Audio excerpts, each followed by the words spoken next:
guys, hello, welcome. It's been a month. I couldn't really control what happened. My grandma passed away, so I lost both my grandmas in the span of less than 2 months, and so I needed to take a break. Hi, today's video is another TF Chats. This one I'm gonna kind of be eating my words a little bit, not a whole lot. What I mean by that is today's video, as you can see from the title, Cyberverse isn't that bad. It isn't that bad, and it is that bad, and I'll get into both of those. As of this recording, I have finished, obviously season 1's already ended. Season 2 is starting. We're only up to episode 3, but I've seen up to episode 11. Going into my general thoughts on Cyberverse so far, up to episode 11 of season 2. I made a TF Chats before Cyberverse ever aired with my initial thoughts. These are kind of like my afterthoughts. As of a whole, season 1, didn't like it. I didn't like it. I didn't care. I apologize because I know there are a lot of people that really enjoyed season 1, but I didn't. And it's fine if you did because you're allowed to. I'm not going to stop you from enjoying season 1. Season 2, on the other hand, started off on a good note for me. And I think the reason I think season 2, for me at least, started off better is because it's not taking itself too seriously.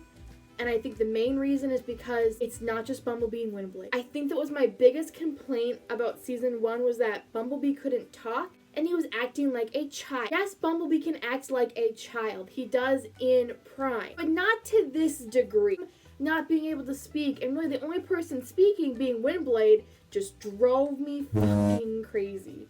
Because I don't really like Windblade. So the fact that she was really the main character in the whole first season just bothered the crap out of me. I think that's what my issues with season 1. There were 18 episodes, so I had 18 episodes to get used to it, but I couldn't. What was my issues with season 1 was that there wasn't Peter Cullen, there wasn't Frank Welker, Bumblebee had really no memories, and so he's acting like he knew nothing, which was not true. Windblade was the main character, and there weren't that many other characters we saw. We saw flashbacks of other characters, but they weren't main characters. So I think when season 2 started, I didn't mind the animation style, I didn't mind it. I feel like in season 2, it's kind of gotten a little better. I do like some of the new voice actors for season 2, like Wheeljack's, Shockwave's, and Soundwave. Soundwave's voice actor. I love his voice. He's like that mean kid in school that likes to pick on people, but you still love him because it's Soundwave. Do love the voice actors. They're not terrible. They're trying to be like the original G1 actors, sounding like that, but also taking it a new spin, and I like that. Like with Soundwave and Shockwave, they don't really have a main voice actor. Like Optimus is Peter Cullen, Frank Welker is Megatron. There's no one actor, voice actor that is in Shockwave, and so when they get new actors, it doesn't bother me because there's no actor that when I think of that character, I think of that voice actor straight away. Season 2 for me, it started off really well. As the season came on, I had mixed feelings about the season because from the trailers, it looked like Starscream was the villain, and here's where things are kind of starting to become like season 1 for me. I don't like Starscream. I don't find him intimidating, scary, threatening. I mean, Prime Starscream, I like him, but I never really found him threatening, even though he stabbed Cliffjumper. I mean, he was defenseless. Cliffjumper was weak. He was almost dead anyway. Oh, he's really only attacked bots that have really been kind of defenseless and at weak moments. So Starscream doesn't really go after strong bots in the moment. He goes after the weak, defenseless ones. So that really tells you something about his character. On the trailers that he was gonna have Scraplets, a new form, I was like. Then it showed that Optimus and Megatron were gonna have to team up, and I'm like, really? Either one of you could defeat Starscream on your own. Megatron could just kill him, and one of the episodes later on, Megatron destroys Starscream and pretty much takes him offline, and I was sitting there clapping. Season 2 started. The first episode got me intrigued. I'll be honest with you, I am really enjoying this season of Cyberverse. But the reason I can't love the show is because season 1 kind of just dragged down. It's not my favorite show. It will never be my favorite show. Would I rewatch episodes? Have I rewatched episodes? No. Will I? Maybe, but I don't hate Cyberverse as I originally thought. I had mixed feelings when I got the announcement and we got the plot of season 1. Right now, my feelings are still kind of mixed because I did not like season 1. I am enjoying season 2 quite a bit. I am now going to talk about things that I do like about season 2 so far. I have been taking notes for season 2 because I took notes for when RID season 3 came out. Notes from episodes 1 through 11. Episode 1 of season 2 is called Sea of Tranquility. The biggest thing that I love about this episode is that Starscream messes up. We're not surprised. Megatron finally decides I'm not going to give him any more chances, kicks him to the curb, and makes Slipstream the new secret command. So that was the first episode. That was the highlight of the episode for me. One thing I will have to say that I think is really funny about Cyberverse is every other continuity or incarnation of Transformers, I've cared about what Optimus and Bumblebee. This is the first Transformers continuity or version or incarnation where I'm like, I don't care what Optimus and Bumblebee are doing. In the comics, we rarely see Optimus and Bumblebee, but I want to know what they're up to. In Prime, I love Optimus and Bumblebee. In the movies, I love them. But in this show, I'm like, I don't really care. Like, I care, but I don't at the same time. I think it's because to me, it's like Robert Downey Jr. is Iron Man. Peter Cullen is Optimus. So when someone else is voicing Optimus, it's taking a part of Optimus away because the reason Peter Cullen chose the role of Optimus was because of his brother, Larry. And he brought elements of his brother and himself to Optimus. So Optimus is kind of like him as a robot. And so when he's not voicing Optimus, it kind of is taking away Optimus the way I know him in my head. It's the first continuity where I want to know what the Decepticons are doing over the Autobots. I'm like, give me more Shockwave, give me more Soundwave, give me more female Lugnut, and give me more Lockdown. Like, I want to know what they're doing over the Autobots. Is that sad? Because I'm an Autobot through and through. I like Soundwave and Shockwave. I can't help it. They're the ones I've drawn the most. They're the ones I love. Bad Moon Rising, which I liked and I didn't like. I liked because they're fighting on the moon. It reminds me so much of Dark and This is the episode where Megatron beats the scrap out of Starscream and I'm sitting there like, yeah! As Beast Form Megatron says, yes! Cheetor shows up! Saw a sneak peek of him in this episode. I was like, I'm ready for Cheetor! I'm ready for Cheetor! Episode 2 was good. Episode 2 was good. These first 2 episodes were a lot better than season 1 first 2 episodes for me. Then we get to episode 3, which I had a blast and a half with. I really liked episode 3. It starts off with Wheeljack showing off his inventions, and I really like Cyberverse Wheeljack. He reminds me of Prime and G1 Wheeljack, like, meshed together. Also got to hear Prowl talk, and I don't mind his voice actor. We have Wheeljack and Grimlock fighting, which I think is really funny. Me back to the G1 episodes, because to see him interacting with Grimlock, because he built Grimlock in G1. I thought that was cute. I think it was really funny, because Grimlock decides he's going to drink Wheeljack's high-powered energon, and then he starts running around the base, and I made a joke like he's basically Blur right now, but as a Dinobot. Episode 4, Bring Me the Head of Optimus Prime. When I heard that title, I was like, okay, I don't like that. It was really fun.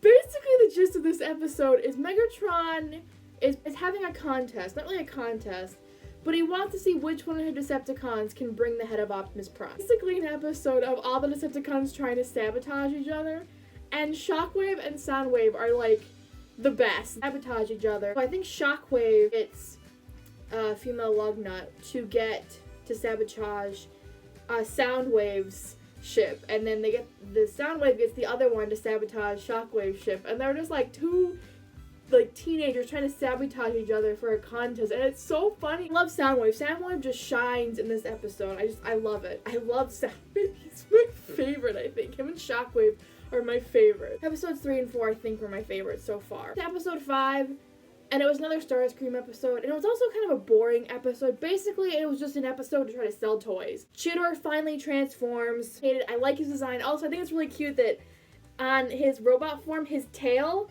wraps around his waist. It's just so cute. A little detail that I thought was really cute. And then Starscream comes in. He steals the Allspark. Are you 3 useless? Episode 6, which is the Dark Birth. I do like that Hot Rod now calls Cheetor Cheats. That's his new nickname for him. I thought that was cute. That was like my biggest take. Starscream now has Scraplets, and those Scraplets are his children apparently. Later episode we found out that those Scraplets are the abomination of the Allspark. Take the deceased souls of like Zeta Prime and Alpha Trion who were dead, resurrecting their sparks into Scraplets. Now they're mindless zombies. I'm like, This is just like the Prime episode Thirst, all over again with breakdown. Let them rust in peace, you Episode 7 was Parley, and this is where they were trying to get together to work together. Megatron and Optimus are trying to get to work together. Because all the Seekers have now been following Starscream, and Slipstream finds them, and she's like, this is crazy. And I'm like, I'm with you, Slipstream. Slipstream tries to go back to tell the Decepticons. They call her a traitor. Windblade is the only senseless one that listens to Slipstream and believes her, and is like, we gotta find a way to stop Starscream. Bludgeon decides to stab Slipstream. Okay! Blade then attacks Bludgeon, and then so forth and so forth, and so now the Autobots and Decepticons aren't gonna work together. Shockwave's Minicons are hanging around Wheeljack like they know him, which I'm like, I'm kind of shipping Jackie and Shockwave. And then episode 8, I just didn't really like it. Traplets, take over. Episode 9 is Spotted. Cheetor's trying to help everyone out. He's trying to help. He wants to. It's an endless cycle. No one wants Cheetor to help. But like episode 10, so good. Secret Science. It's basically Wheeljack and Shockwave having to kind of work together. One of my notes was, step aside, Tony and Bruce. The new science bros, Shockwave and Wheeljack, are here to help. They are now the new science bros to me, and no one can change it. Shockwave asks for Wheeljack's help to help them locate Starscream. Wheeljack says no, and Shockwave's like, oh, too bad, I'm gonna capture you. And he has a fake holographic bee, and Wheeljack decides, fine, you let Bumblebee go, I will help you. So he tries to help out Shockwave, and Wheeljack is so, excited and fascinated about Shockwave's lab, and they just really bond, because no one appreciates Shockwave for his genius, because no one else is really that genius on the Nemesis, and Wheeljack's really the only one that understands Shockwave, so they kind of have a bonding moment, and it's really cute. Like, Wheeljack found out that Shockwave never had Bumblebee, and then he leaves. My other thing is, what is up with Bludgeon? He doesn't talk, so why would he stab Slipstream? Like, she was talking. Is he working for Starscream? Is he working for someone else? I don't know if season 2 is going to be how it's going to end. I don't know how many episodes there are, but I am really enjoying season 2 a lot more than season 1. And I think it's because I've gotten kind of used to it, but at the same time, it's not just Bumblebee and Windblade. It's Wheeljack, Soundwave, Shockwave. You have all these other bots that bring more to the table. And it's not always an episode about finding the bad guy. Like in the first season, every episode was a memory about Bumblebee. There's been some fun episodes, pitting the Decepticons against each other, having Bumblebee teach Cheetor how to be a scout. I think if season 2 continues on the path of not focusing way over the top too much on Starscream and ruining it and not taking itself too seriously or not trying to be too cheap and bringing in new characters, I think it will become a really good season. It's still not perfect by any means, but I am happy to be watching a Transformer show and enjoying it at the very least. Thank you guys for watching. Let me know how you are enjoying Cyberverse so far. I will see you in another video very soon. Love you guys. Bye.